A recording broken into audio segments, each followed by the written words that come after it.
इस वीडियो में हम क्वेश्चन डिस्कस करेंगे डीएसएसबी टीजीटी नेचुरल साइंस के सॉल्यूशन। ये एग्जाम 25 सितंबर 2021 को हुआ था और यह है शिफ्ट 2 का क्वेश्चन पेपर जो कि फीमेल कैंडिडेट्स के लिए था।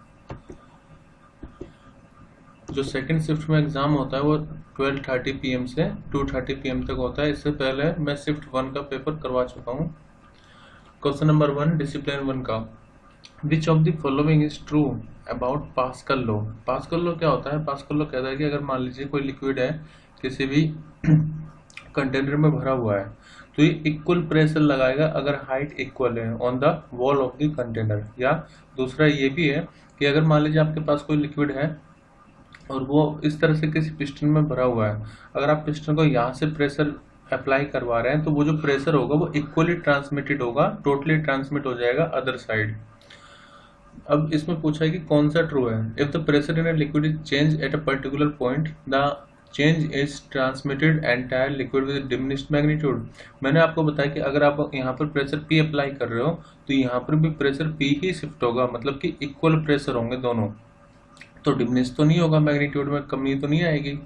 Second, if the pressure in a liquid is change at a particular point the change is transmitted to the entire liquid without being diminished in the magnitude. यानी कि अगर हम मान लीजिए यहाँ पर प्रेशर चेंज कर रहे हैं तो उतना ही प्रेशर चेंज यहाँ पर भी हो जाएगा।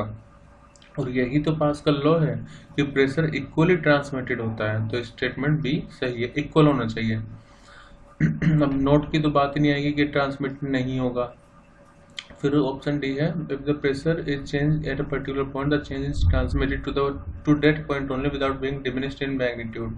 सिर्फ उस पॉइंट पर नहीं, हर एक पॉइंट पर इक्वली ट्रांसमिट होगा, तो इसलिए स्टेटमेंट बी करेक्ट है।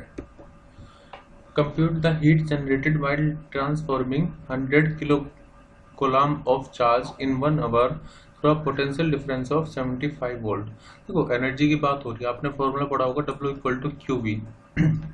तो जितना वर्क डन करेंगे उतनी ही एनर्जी यहाँ पर जनरेट होगी, हीट एनर्जी। तो मैं इसको हीट लिख रहा हूँ H, वो बराबर होगा QV के। चार्ज कितना है? 100 K का मतलब 10⁻³ पोटेंशियल हमें गिवन है 75, तो आप इसको ऐसे लिख सकते हैं 75 × 10⁵ या फिर 7.5 और 10⁶ हो जाएगा। 10⁶ को हम जूल भी बोलते, मेगा भी बोलते हैं, तो 7.5 mega joule will be the answer. ये होगी heat energy.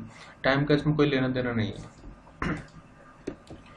Question number 3, in case of lateral magnification of image which of the following is true. पहले मैं आपको कंसेप्ट समझा देता हूँ। मान लो कि हम कोई भी मिरर या लेंस ले रहे हैं, लेट मैं एग्जांपल ले लेता हूँ कॉनकेव मिरर का।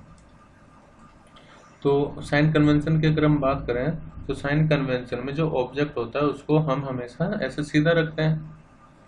तो देखो जैसे ये पॉजिटिव एक्सिस होती है और ये नेगेटिव एक्सिस, ये पॉजिटिव वाई एक्सिस, ये नेगेटिव वाई एक्सिस, तो हम यहाँ पर इस तरह से ऊपर की तरफ डिस्टेंस मेजर कर रहे हैं प्लस वाई एक्सिस में। इसका मतलब कि जो हाइट ऑफ ऑब्जेक्ट होगा वो हम हमेशा पॉजिटिव लेंगे।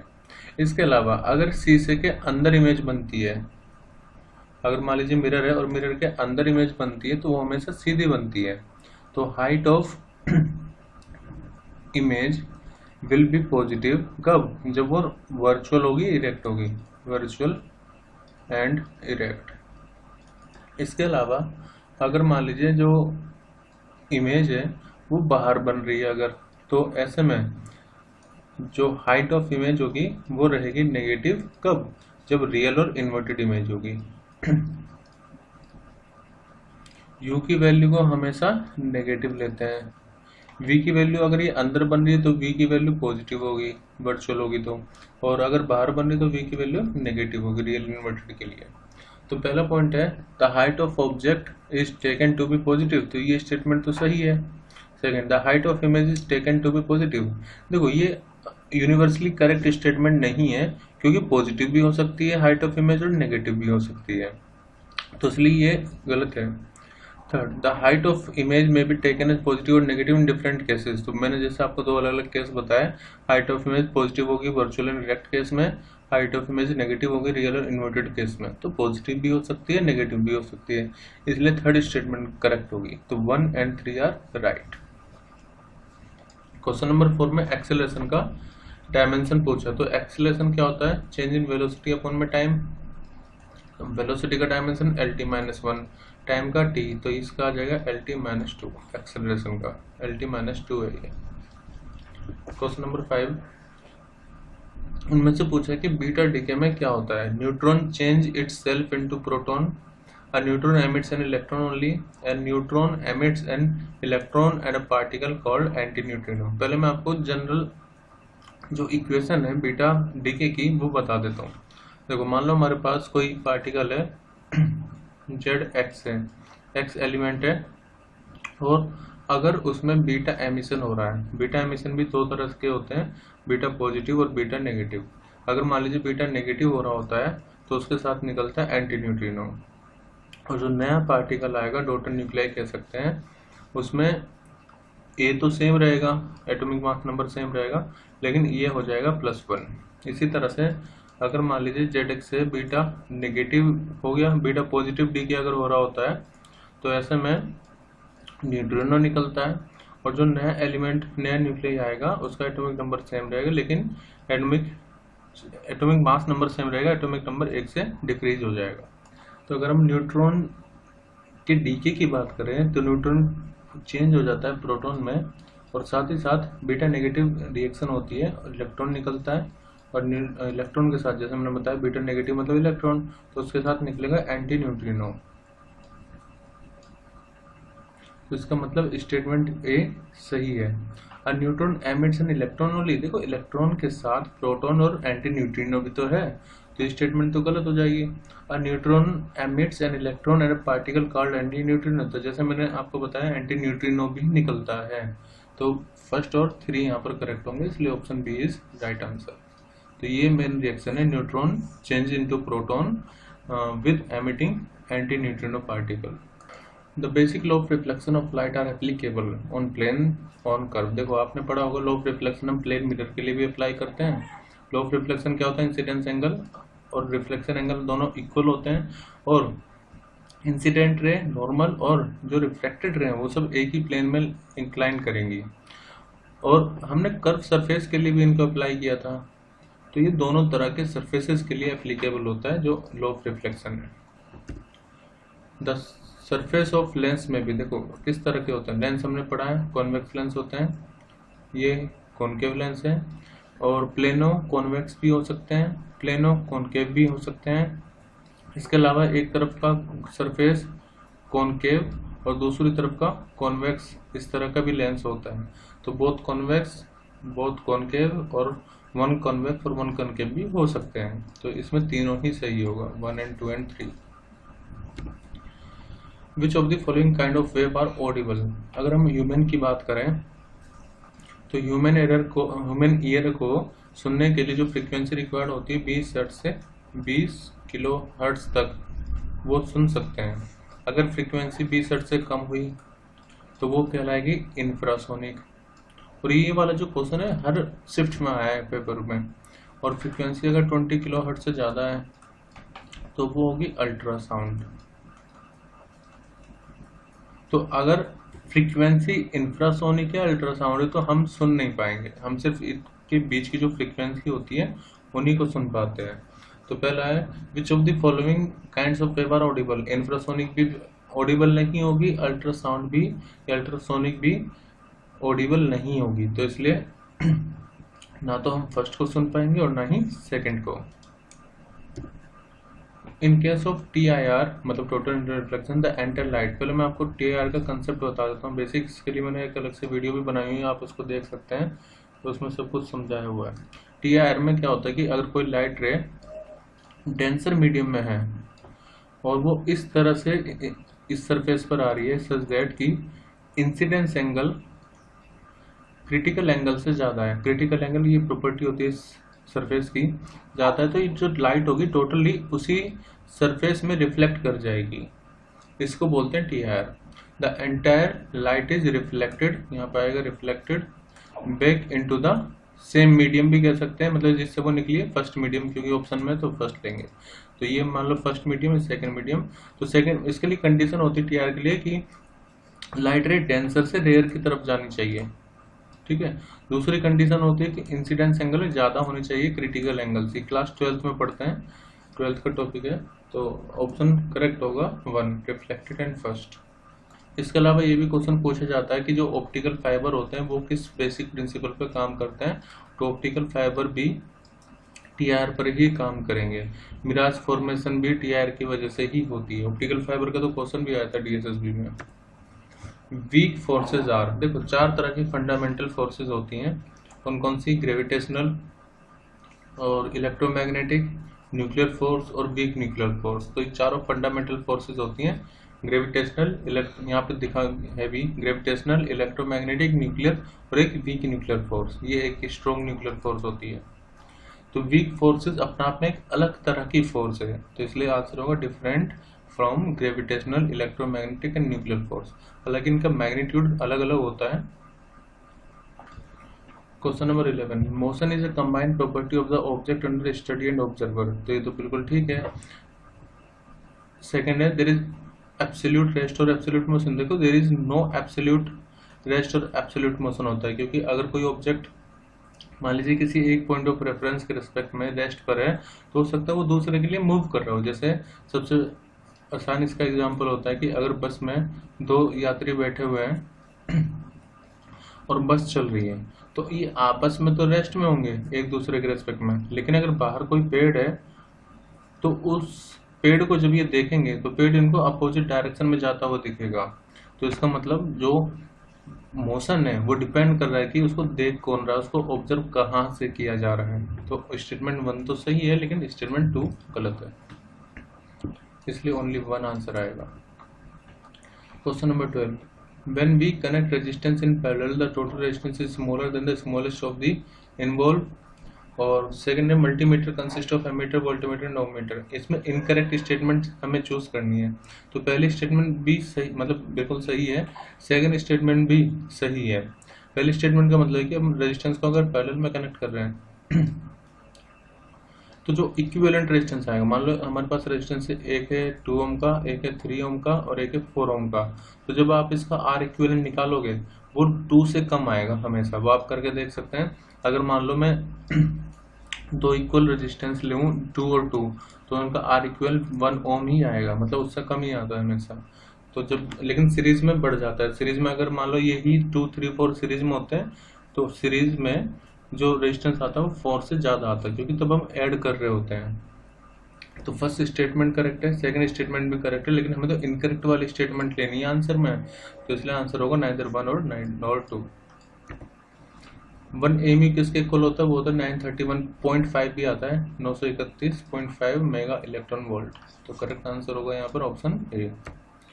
For vacuum the refractive index is, देखो वैक्यूम के लिए इक्वल टू 1 होता है, लेकिन शिफ्ट 1 में पूछा था कि एयर के लिए कितना होता है, तो एयर के लिए नियरली 1 होता है। Question number 15, that is a device to measure the pressure in close vessel containing a gas. Pressure measure करने के काम आता है मैनोमीटर। वेंचुरीमीटर फ्लो नापता है, बैरोमीटर भी प्रेशर नापता है, लेकिन क्लोज वेसल में पूछा जिसमें गैस होती है, तो इसके लिए मैनोमीटर आएगा। जूल पर कूलम किसकी यूनिट हो सकती है? देखो हमने फॉर्मूला भी बताया था एक क्वेश्चन में, W = QV। तो अगर मैं V को लिखूँ W/Q लिख सकते हैं। W की यूनिट होती है जूल, चार्ज की यूनिट होती है कूलम। तो जूल पर कूलम किसकी यूनिट हो जाएगी? पोटेंशियल डिफरेंस की या पोटेंशियल की, और वोल्ट भी होती है। Question number 17, which of the following device work on the principle of EMI। Electromagnetic induction क्या होता है? इलेक्ट्रोमैग्नेटिक इंडक्शन का मतलब ये है कि एक एग्जांपल से समझाता हूँ। मान लो हमारे पास एक क्लोज लूप है और हम एक मैग्नेट को उसके पास ले जा रहे हैं, तो होगा कि इस जैसे हम पास ले जाएंगे तो नंबर ऑफ फील्ड्स लाइन यहाँ से चेंज होगी, और जब number of fields line change होंगी तो एक फॉर्मूला होता है EMF बराबर d∅/dt। फाई होता है मैग्नेटिक फ्लक्स। मैग्नेटिक फ्लक्स मतलब नंबर ऑफ फील्ड लाइन इधर से, EMF मतलब वही जो पोटेंशियल डिफरेंस इंड्यूस। तो जब आप इसको पास ले जाओगे या दूर ले जाओगे, मैग्नेटिक फ्लक्स चेंज होगा, मतलब कि number of magnetic field line change होगी, तो EMF जनरेट होगा, इंड्यूस करंट इंड्यूस हो जाएगा। इसी प्रोसेस को हम EMI कहते हैं। जो जनरेटर होता है वो इसी प्रिंसिपल पर बेस्ड होता है। हालांकि यहाँ पर तो हम मैग्नेट को पास ले जा रहे हैं, जनरेटर में हम क्या करते हैं, इस तरह की क्लोज लूप होती है और इस तरफ नॉर्थ और साउथ पोल रखे रहते हैं और हम इस लूप को मूव करवाते हैं। जब लूप को मूव करवाएंगे तो नंबर ऑफ फील्ड लाइन जो लूप से गुजरेंगी, जब ये रोटेट करेगा तो वो चेंज होगा, जिसकी वजह से इंड्यूस करंट यहाँ पर जनरेट हो जाएगा। तो इलेक्ट्रिक जनरेटर यहाँ पर करेक्ट आंसर है। EMI प्रिंसिपल पे वही काम करता है। The force of attraction between two particle mass m1 और m2 है और r है सेपरेशन, तो कितनी होगी? तो न्यूटन्स का आपने ग्रेविटेशन लॉ पढ़ा होगा। फोर्स डायरेक्टली डिपेंड करती है प्रोडक्ट ऑफ मासेस पर, और अगर सेपरेशन r है उनके बीच में तो इनवर्सली r के स्क्वायर पर डिपेंड करेगी। तो इनको कंबाइन करके हम फॉर्मूला लिख लेते हैं F = G m1 m2 upon में r का स्क्वायर। तो इसलिए करेक्ट आंसर होगा ऑप्शन सी। 1 ATM किसके इक्वल होता है? तो ये होता है 1.01 × 10⁵ पास्कल के। अब virtual image is formed at the point. देखो वर्चुअल इमेज वहां पर फॉर्म होती है जहां पर रेज appears टू मीट हो, मतलब कि एक्चुअल में मीट ना करे, बस appears हो। तो from where the rays seems to divert, तो सीम मतलब appears, ये सही है। Where the reflected ray intersect करेंगी, लेकिन जो इमेजिनरी रे हैं वो ऐसी ही होनी चाहिए कि वो appears करें कि इंटरसेक्शन हो रहा है, एक्चुअल में नहीं हो रहा होगा। तो ये गलत है, only 1 is the right answer. Discipline 2 के कुछ क्वेश्चन है। अब वो वेवलेंथ 0.60 सेंटीमीटर जिसकी स्पीड है 300 मीटर पर सेकेंड, तो पूछेगी फ्रीक्वेंसी कितनी होगी।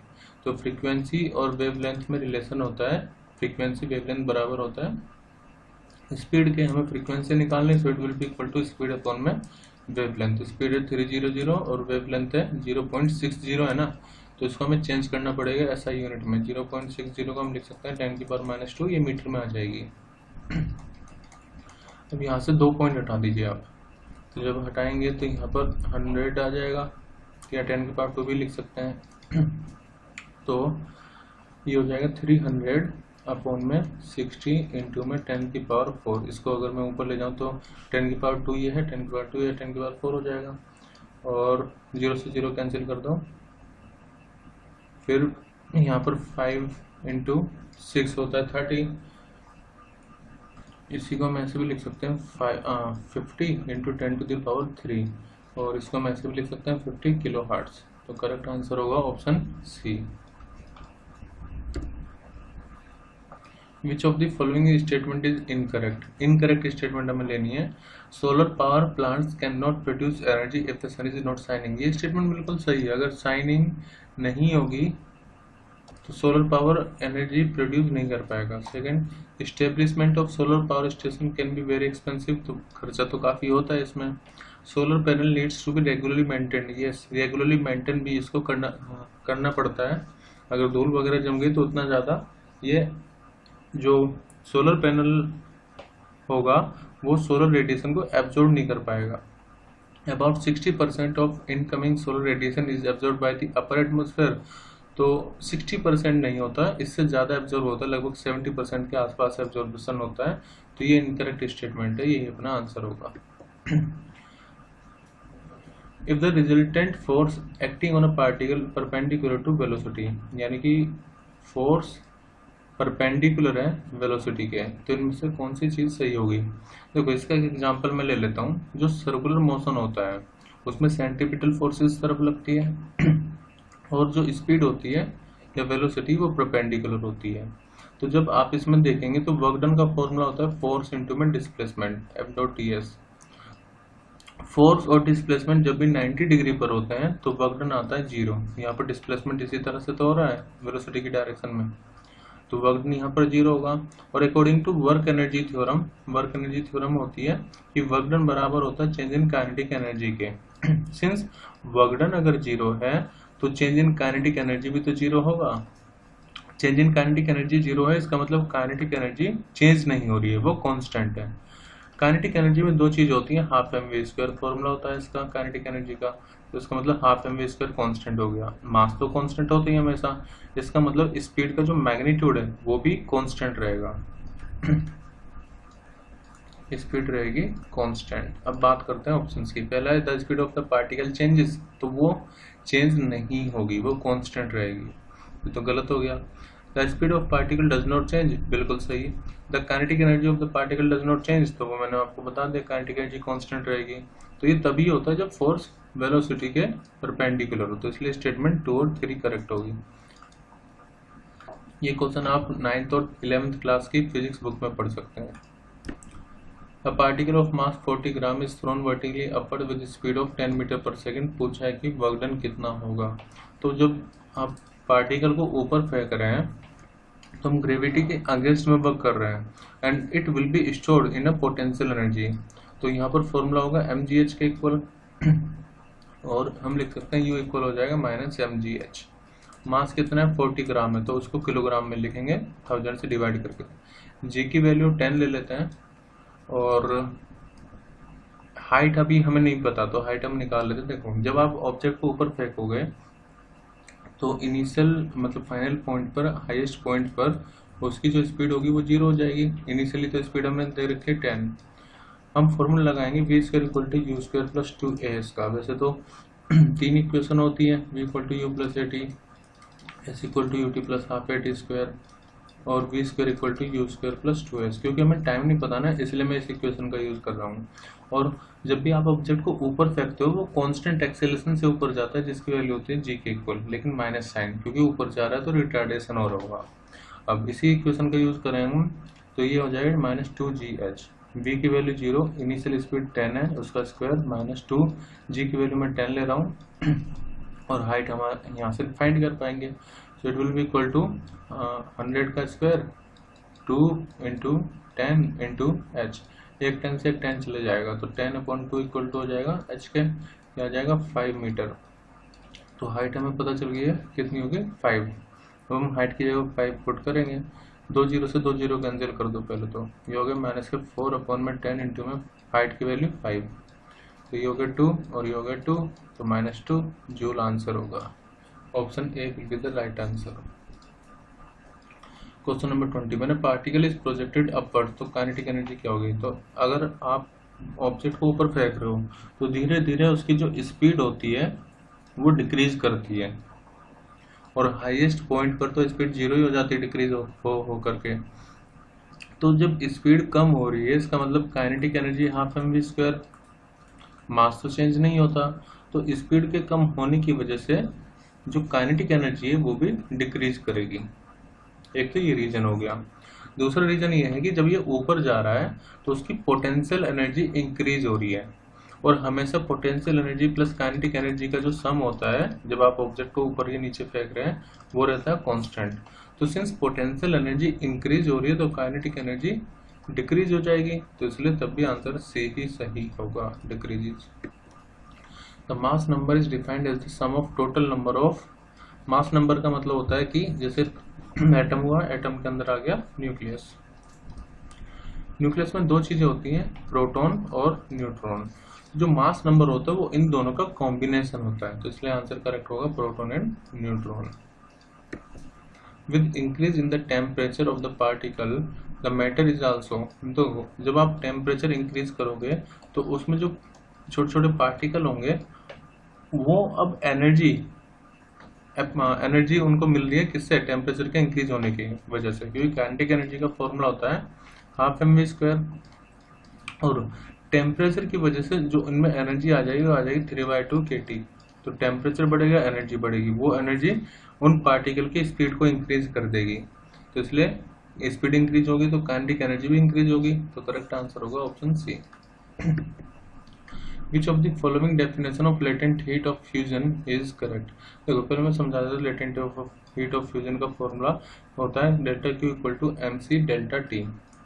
तो अगर मैं C को लिखूँ वो कितना हो जाए डेल्टा Q अपॉन में m डेल्टा T।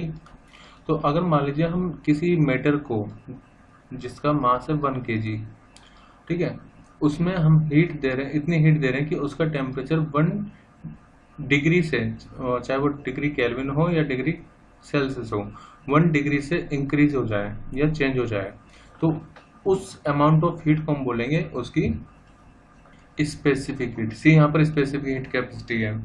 इसी तरह से लेटेंट हीट है, लेटेंट हीट का फॉर्मूला होता है Q इक्वल टू ml। तो अगर m की वैल्यू 1 kg है, ये तो हो गया स्पेसिफिक हीट, ये है L लेटेंट हीट। तो अगर मान लीजिए m की वैल्यू 1 kg है,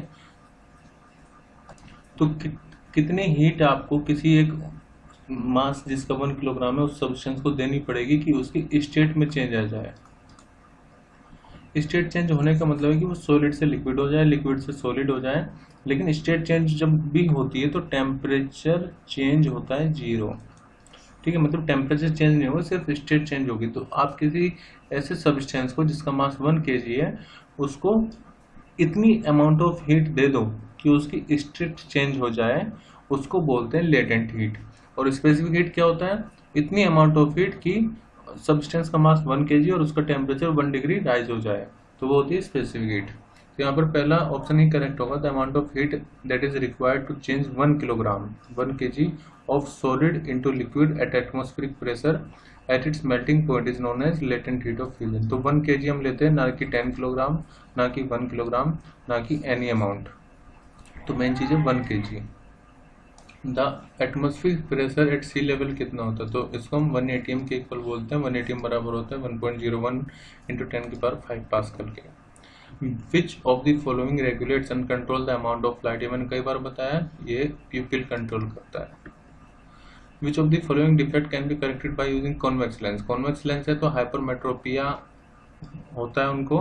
हाइपरमेट्रोपिया में हम पास की चीजें देख पाते हैं, लेकिन जो दूर की चीजें हैं वो नहीं देख पाएंगे, मतलब अच्छे से नहीं देख पाएंगे, सुस्पष्ट नहीं देख पाएंगे, क्लियरली नहीं देख पाएंगे, इसलिए उसका और होगा हाइपरमेट्रोपिया। मियोपिया में हम कॉनकेव लेंस का इस्तेमाल करते हैं। कॉनकेव लेंस में दूर का साफ नहीं दिखता, पास का साफ दिखता है। Question number 4, splitting of light into 7 component. जैसे आपने देखा होगा, हम प्रिज्म में से व्हाइट लाइट को पास करवाएं तो 7 अलग अलग कलर में टूट जाते हैं, प्योर बनता है फिर यहाँ पर। तो इस प्रोसेस को क्या कहते हैं? इसको हम कहते हैं डिस्पर्जन ऑफ लाइट। मतलब एक व्हाइट लाइट का 7 कलर में टूटना कहलाता है डिस्पर्जन।